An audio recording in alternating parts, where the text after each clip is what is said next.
Everyone in Los Angeles had seen her at least once. The girl with the backpack, sitting by the bus stop with a cardboard sign that said, "Just trying to survive." No one knew that in a few years, that same girl would be on the cover of Forbes magazine. Welcome to Deep Whispers, the place where every story whispers a truth, a lesson, or a secret waiting to be heard. From tales of love and betrayal to power, pain, and redemption. If you love stories that make you feel, think, and dream, then you're in the right place. Hit like, subscribe, and join a world where every whisper tells a story. Her name was Maya Collins. At 17, she lost everything. Her mom died of cancer, and her stepfather kicked her out 2 weeks later. She tried staying with friends, but everyone had their own problems. So she ended up sleeping behind a 24-hour diner in downtown LA. She would wake up every morning before sunrise, wash her face in the diner bathroom, and sit outside with her notebook. She wrote ideas, things she wanted to build one day, businesses she dreamed of starting. One of her favorite notes said, "One day, I'll own something that helps people who are where I am now." But at that time, she didn't even have a phone. She made money by helping clean tables at the diner in exchange for free meals. Sometimes she collected leftover food when people didn't finish their fries. The waitress there, a woman named Lori, used to sneak her coffee every morning. Lori once told her, "You're too smart to be stuck here, kid. Keep your head up." Those words stayed with Maya. One afternoon, a man walked into the diner wearing a gray suit. He ordered coffee, sat by the window, and watched Maya sketching something on a napkin. He asked her, "What are you drawing?" She showed him a design for a small backpack made from recycled plastic bottles. She said, "If I ever get out of here, I want to start a company that makes affordable, durable bags. Something good for the planet." The man smiled. His name was Ryan Blake, a startup investor visiting from San Francisco.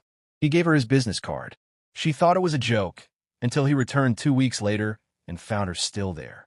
He asked her to come to a coffee shop nearby to show him her ideas.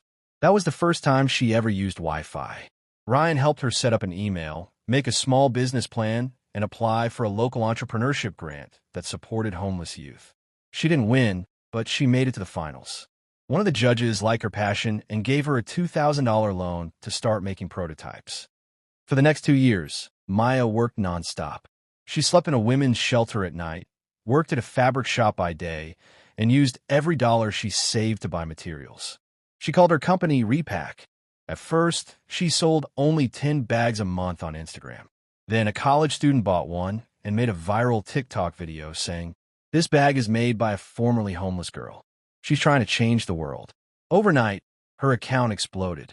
Hundreds of orders came in. Maya stayed up 3 nights in a row sewing, packaging, and shipping bags with her own hands. When she couldn't keep up, she hired 2 women from the same shelter she'd lived in. That was her promise to herself, to always hire people who needed a second chance. By her 4th year, Repack had been featured on morning shows and talk shows. People loved her story. Major retailers started calling. Ryan, the man from the diner, officially became her business partner.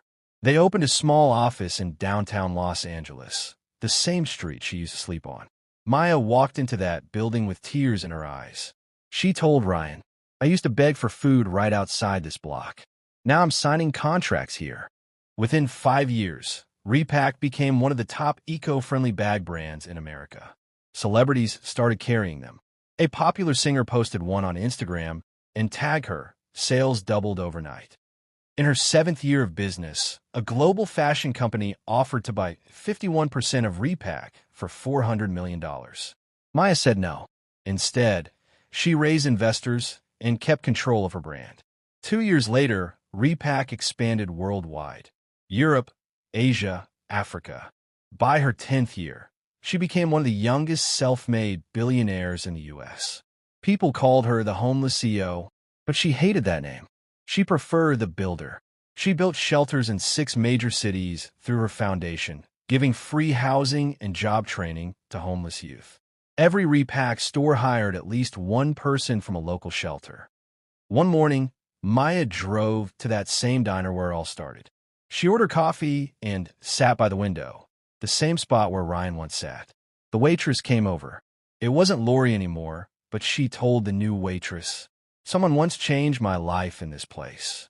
She left a $10,000 tip and a note that said, "Never stop believing you can build something out of nothing."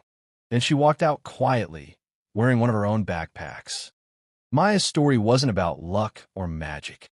It was about refusing to give up, even when you have nothing but an idea and a heart that won't quit.